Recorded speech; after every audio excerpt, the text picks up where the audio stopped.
Kingdom Chapter 649. What terms? Is Shin going in? Rah! Gah! Wah! Alright, we're in. Now's our chance to... What the heck is that? Seriously? Did even more reinforcements show up just now? There's no way that's only 20,000 men now. They shot right past that number. Captain, the Black High Hill. On the left, need a hand. You mean where Gakurai is? Dan Keratin said to fall back afterwards. Shh, Captain! Let's go battle Gakurai. After that, we'll fall back to HQ and regroup. There's way more of these Zhao guys than we expected. Hoo-ha! Left turn! Despite the Haishin unit now having 15,000 men under their name, breaking through the Zhao defense lines was no easy feat. You okay, Gakurai? My thanks for coming. But the Red High Hue, further in, are in trouble too. Huh? Got it. However, the spectacle was not unique to just the Haishin unit. In fact, the same scene was playing out everywhere else on the battlefield, with no Qin force able to successfully punch through. And they still have more. It was a new year since the conquest of Gyu, and yet, even now the Qin armies could not even pass Zhao's newly reinforced defense lines, much less get anywhere close to the capital Canton. Haishin Unit Headquarters. Seriously? How can there be so many of them? Are they diverting troops here from other battlefields?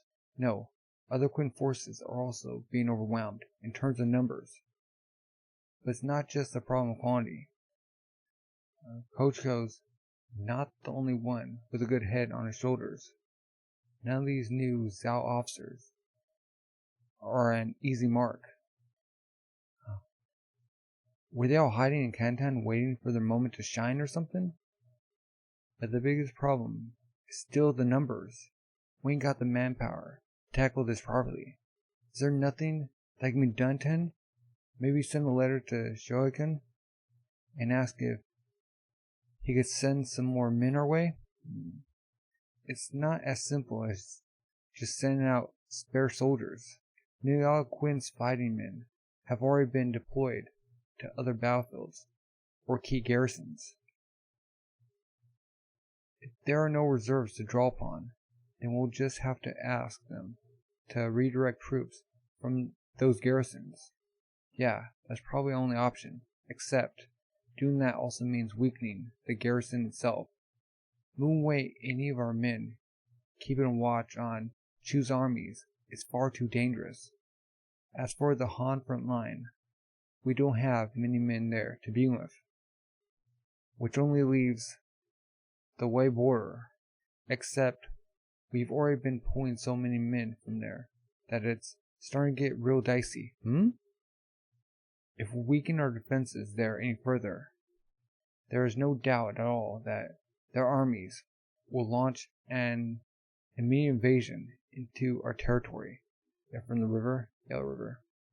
And if they were to do this by crossing the Yellow River with a fleet of transport ships, then there's a very real chance that we might even lose Gyu. After all we went through to capture it last year. Gyu? What? Then what are we supposed to do? Do we have no choice but to beat Zhao using what we have right now? Except we can't, which is why we're sitting here trying to think of an idea.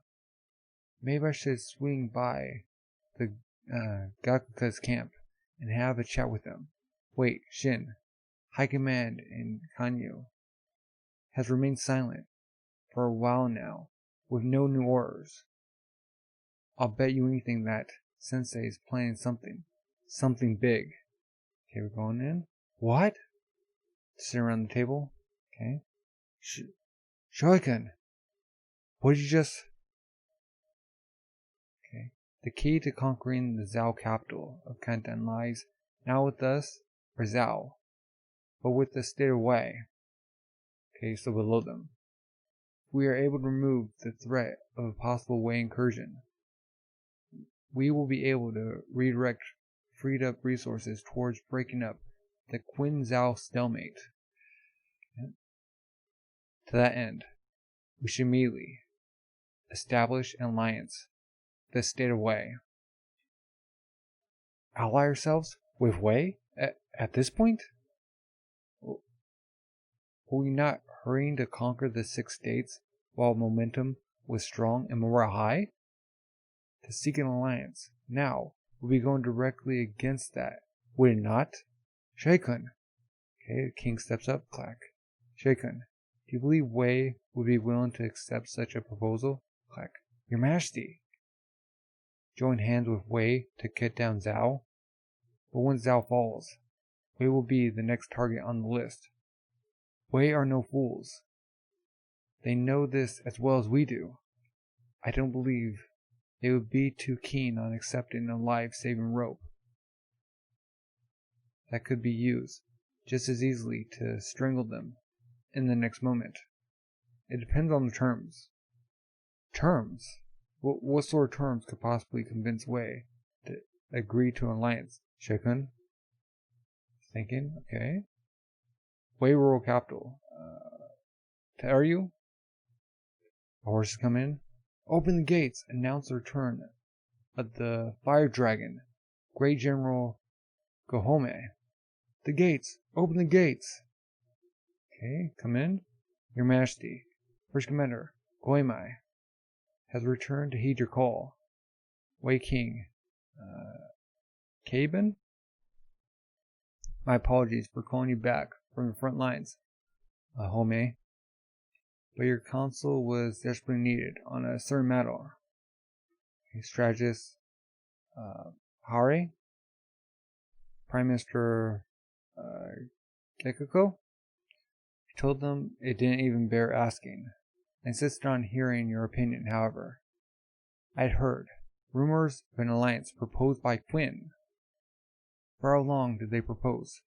3 years, okay. There's no need to even entertain the thought, no. The only answer this deserves is the severed head of their emissary. That's why I thought. That's a bit much, isn't it? The poor fellow. Don't shoot the messenger. Except they tacked on a rather interesting little clause. One that's divided the court in opinion to this day, and why we have sought out your presence here today. And that would be? Hari. Apologies. Quinn's willing to offer us Juoko City. Huh? Clack. Did you say Juoko? That's right. The Juoko City. The infallible fortress that lies at the border shared by the 4 states of Wei, Chu, Han, and Quinn. If Quinn is truly willing to give up such an offering, then that would certainly change things. That's impossible. Are you out of your mind? I'll concede to you that Juoko could easily be counted as one of the most important strategical locations in the entire land. But that doesn't change the fact that, indeed, the fact that Juoko currently belongs not to Quinn, but Chu. Okay.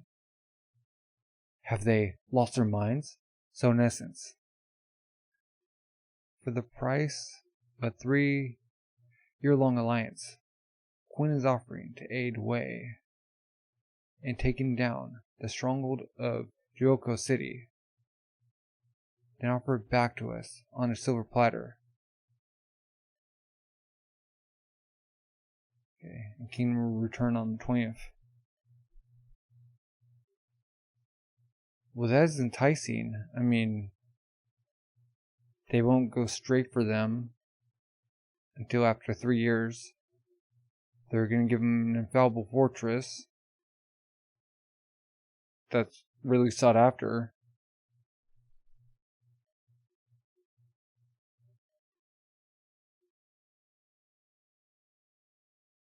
And, yeah. They'll help them go towards Shu. The question is, will they accept this? I'm leaning towards yes if it's very sought after. So we're getting introduced to like more people too.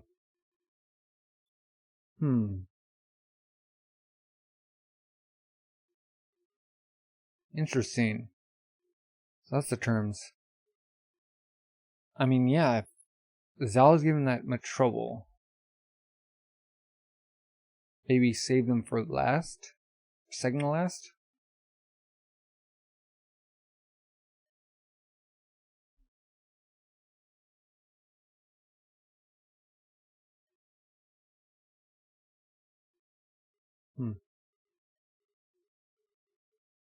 So where's Zhao?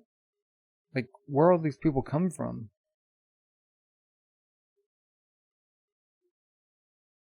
Man, this is insane.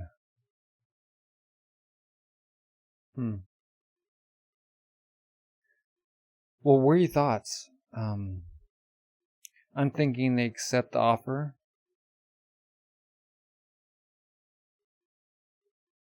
And, I don't know, they stay where they are and Quinn just goes in. But are they expecting Joko to be giving them right away? Or are they like, if you stay your hand until we finish with Zhao, we'll ultimately just hand this over to you?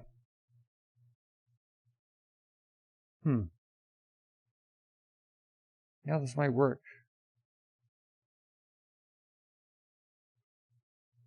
Well, what are your thoughts? Where do you think this is going? If you enjoyed the chapter, leave a like. If you're new, subscribe, comment. Thanks for watching, and have a good rest of the day. Bye.